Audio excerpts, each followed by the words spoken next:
नमस्कार। ऐतिहासिक तथ्यों पर आधारित श्रृंखला सच का सामना में आपका स्वागत है। मैं हूं मुकेश कुमार।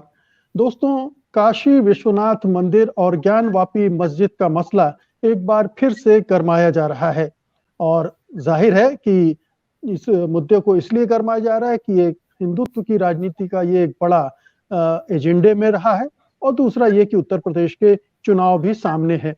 मगर मुद्दा ये है कि आखिरकार विवाद है क्या? विवाद में कोई दम है या नहीं है? सच्चाई क्या है? क्या सचमुच में औरंगजेब ने काशी विश्वनाथ मंदिर को तोड़ा था? क्या ज्ञानवापी का निर्माण किसी मंदिर को ध्वंस करके किया गया था? किसने करवाया था ध्वंस और किसने निर्माण करवाया था? ये तमाम सवाल हैं जिनके जवाब हमें साफ-साफ ढंग से नहीं मिल पाते हैं।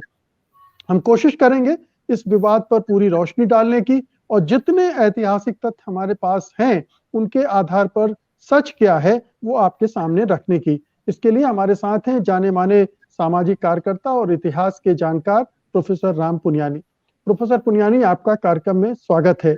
प्रोफेसर पुनियानी, अयोध्या का मसला तो जिस तरह से सुलझाया गया वो अपनी जगह पर है, लेकिन अब काशी को भी गरमाया जा रहा है और मथुरा को भी गरमाया जा रहा है।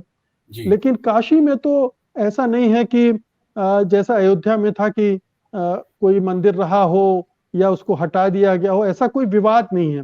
यहाँ ज्ञानवापी मंदिर काशी विश्वनाथ मंदिर के बाजू में मौजूद है, फिर भी उस पर निगाहें टेढ़ी हैं हिंदुत्व वादियों की। ऐसा क्यों है और आपको क्या लगता है ये जो आरोप लगाए जाते हैं बार बार? अभी प्रधानमंत्री नरेंद्र मोदी गए काशी में, उन्होंने भी वही औरंगजेब और शिवाजी का जिक्र किया और ये सिलसिला चल ही रहा है और आगे और बढ़ेगा। क्या कहेंगे आप? जी, इसमें पहले तो काशी ज्ञानव्यापी मंदिर ज्ञानव्यापी मस्जिद पर आने के पहले मैं दो बातें स्पष्ट कर दूं कि इवन अयोध्या के बारे में भी सुप्रीम कोर्ट ने आखिर में कहा कि वहाँ मंदिर होने का कोई प्रमाण नहीं है और भगवान राम वहीं जन्मे थे, इसका भी कोई प्रमाण नहीं है। और मुख्य मुद्दे पर आने के पहले ये भी बता दूं कि जब मोदी जी ने कहा कि औरंगजेब होता है तो शिवाजी भी होता है, तो ये बात भूल गए कि औरंगजेब की कभी भी डायरेक्टली शिवाजी से लड़ाई नहीं हुई। औरंगजेब की तरफ से जो गए थे वो थे राजा जय सिंह, और शिवाजी महाराज के साथ जो थे वो थे ये इब्राहिम गारदी, सिद्दी संबल और दौलत खान। तो ये तो पहले किस प्रकार से भ्रम फैलाते हैं वो ये एक बात। अब जहाँ तक ये बात जितना भी आप अध्ययन करें ज्ञानव्यापी मस्जिद का मामला थोड़ा उलझा हुआ है, क्योंकि इतिहास में तीन प्रकार के उल्लेख मिलते हैं। पहला उल्लेख ये मिलता है कि 14वीं शताब्दी में शरीक सुल्तान जो जौनपुर के थे, उन्होंने मंदिर को तोड़ के वहाँ मस्जिद बनाई। ये एक उल्लेख मिलता है।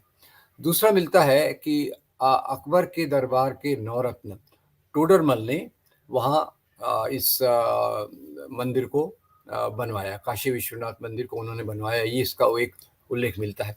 तीसरा उल्लेख ये मिलता है कि अकबर ने एक तरफ मंदिर और एक तरफ मस्जिद बनवाई, क्योंकि वो उसका जो उद्देश्य था दीन इलाही चलाने का, मिक्स कल्चर को प्रमोट करने का, ये तीन प्रकार के उल्लेख मिलते हैं। अब इसमें जो ज़्यादा प्रचलित बात ये है कि औरंगज़ेब ने मंदिर के एक हिस्से को तोड़कर वहाँ मस्जिद बनवाई। उसमें भी बहुत सारे प्रमाण उसके भी सपोर्ट में मिलते हैं, और ये बात भी सही है कि ज्ञानव्यापी मस्जिद जो है वो उसका एक भाग मंदिर के हिस्से लगा हुआ था। अब इसका जो उपयोग, सवाल तो ये है कि इतिहास में जैसे हम कई बार चर्चा कर चुके हैं कि कई राजाओं ने मंदिरों को तोड़ा और उसको अभी बढ़ा चढ़ाकर एक डॉग विसल के रूप में आज के मुसलमानों पर प्रतिबिंबित किया जाता है। खास तौर से औरंगजेब को भारतीय इतिहास के पटल से एक विलन के रूप में चुनाव किया गया है।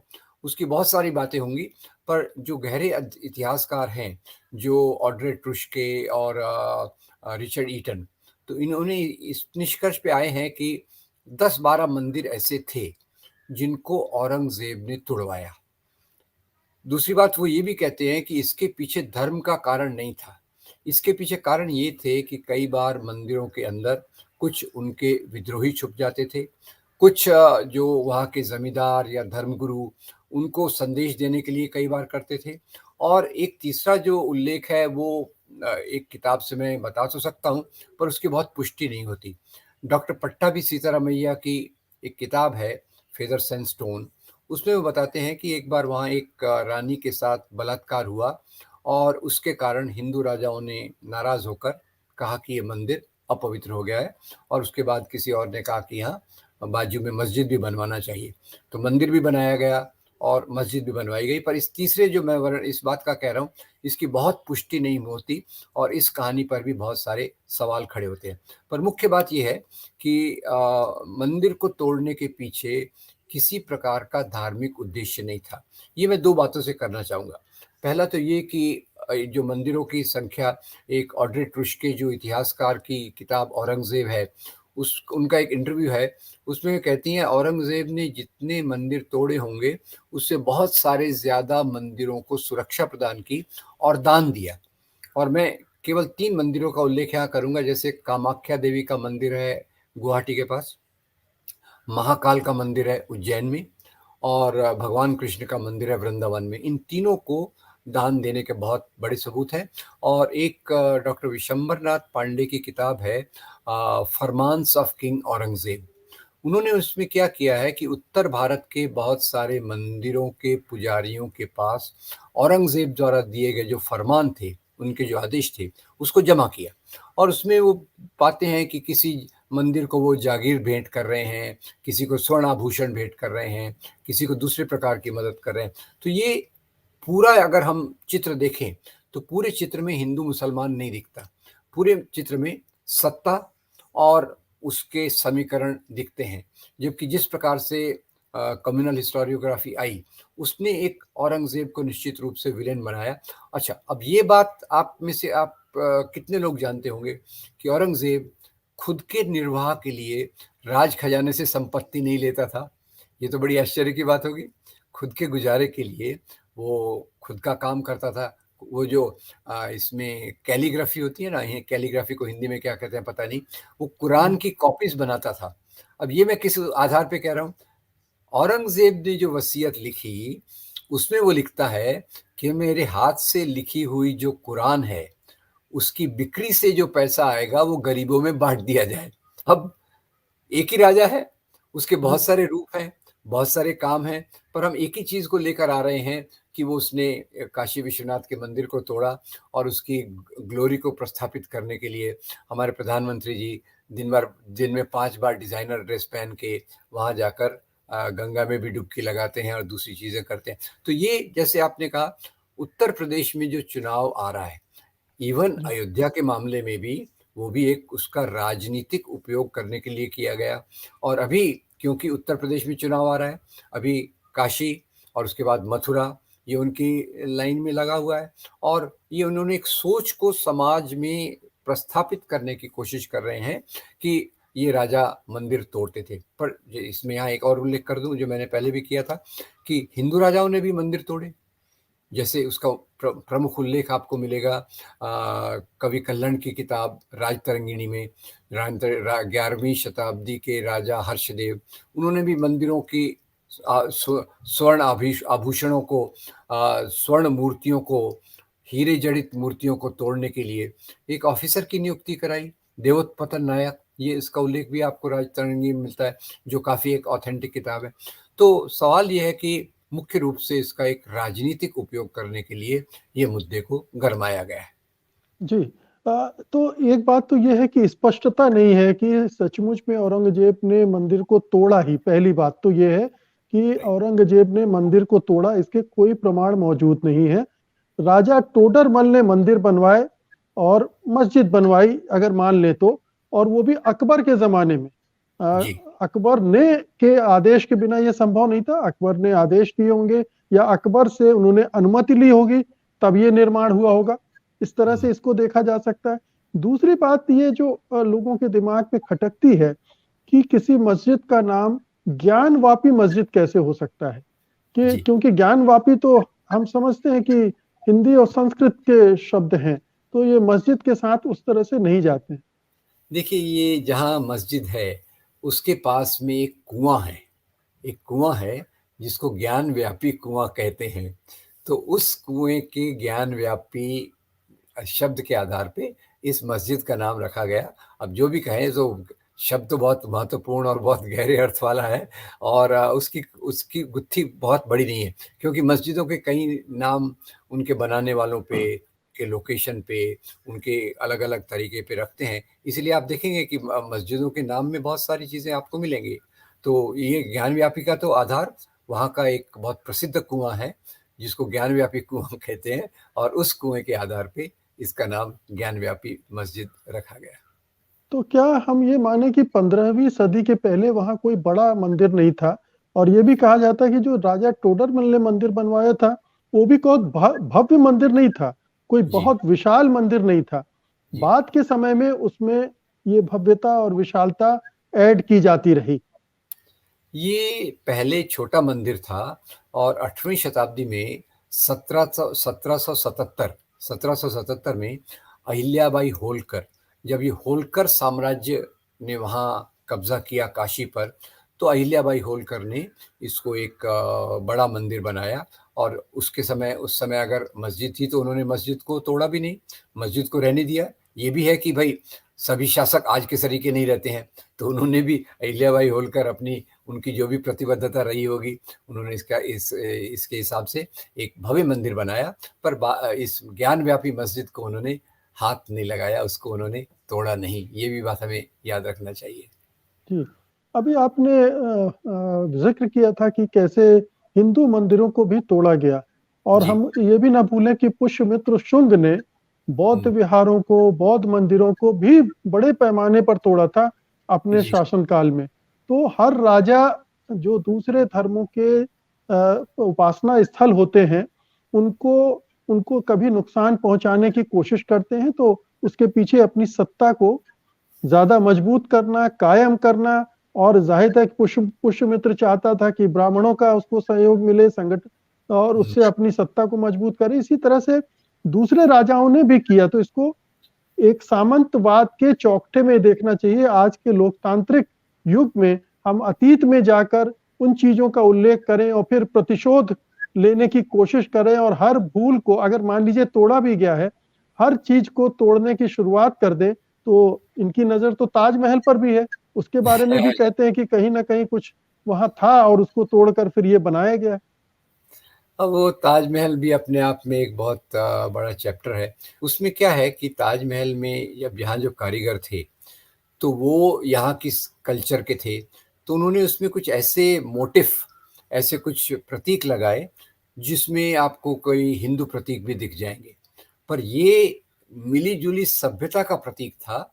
ये नहीं था कि पहले वहाँ मंदिर था और उसको फिर शाहजहाँ ने तोड़ा और बनवाया। उसके बहुत सारे उल्लेख हैं, जो भी ट्रैवलर्स आए, ट्रैवलर्स ने बराबर बताया कि शाहजहाँ की प्रिय बेगम मुमताज़ महल की मृत्यु के बाद बादशाह दुखी है, और वो एक बहुत बड़ा मंदिर बना रहा है।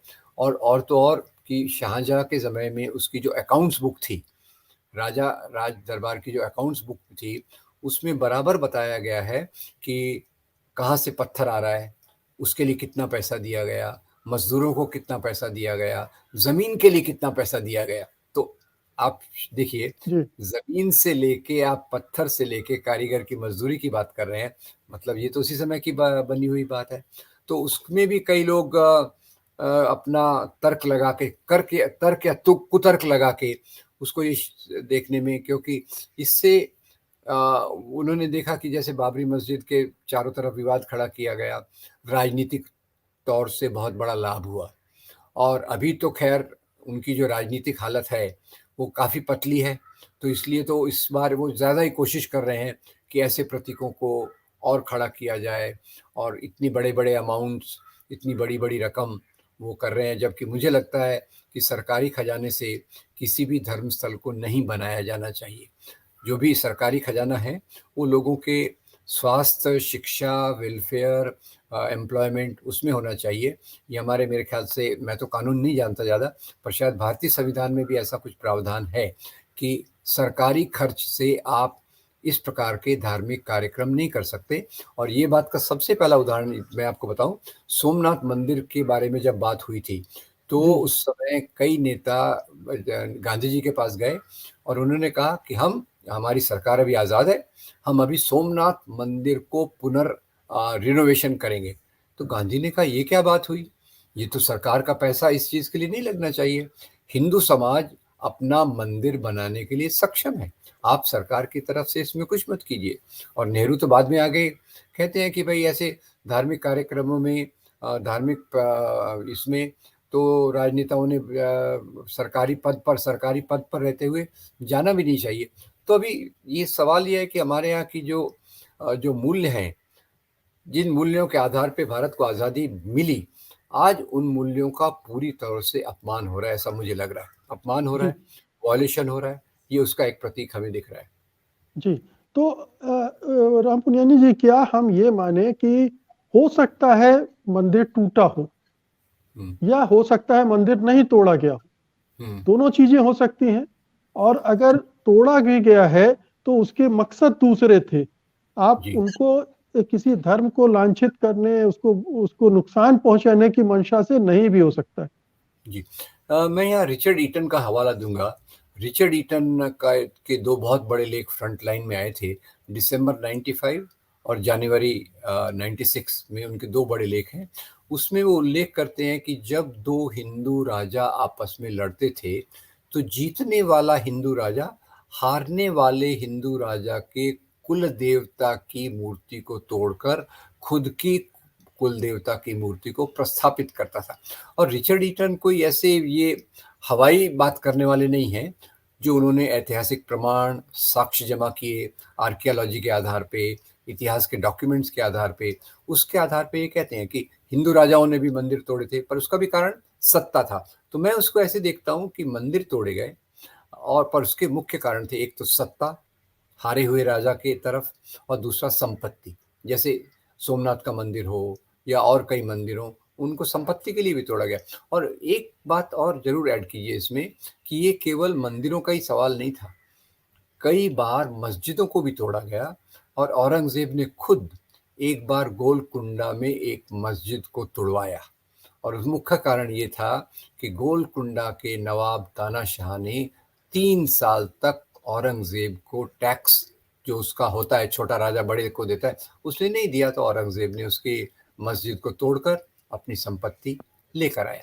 तो ये राजाओं राजाओं को जो धर्म से जोड़ना है, वहीं से सब मुसीबत चालू होती है। राजाओं को जोड़ा जाना चाहिए सत्ता से, संपत्ति से, और उसको अलग करके जो ब्रिटिश ने यहाँ इंट्रोड्यूस की है कम्युनल हिस्टोरियोग्राफी, उसके कारण ये सब चीज़ों का आज दुरुपयोग हो रहा है। और अभी क्योंकि सांप्रदायिक ताकतें सत्ता में हैं, मजबूत हो रही हैं, शक्तिशाली हो रही हैं, तो उन्होंने जो प्रोपेगेंडा, उनके प्रोपेगेंडा के तो माध्यम हम कई बार चर्चा कर चुके हैं, शाखाओं से लेके तो सोशल मीडिया से लेके किताबों से लेकर, तो उनका अभी जो गोदी मीडिया, उसमें सब इसी प्रकार का प्रचार चलता है, जिसके कारण ये बातें लोग विश्वास कर लेते हैं और इन जी। बातों के आधार पे इस राजनीति को मजबूत करते हैं।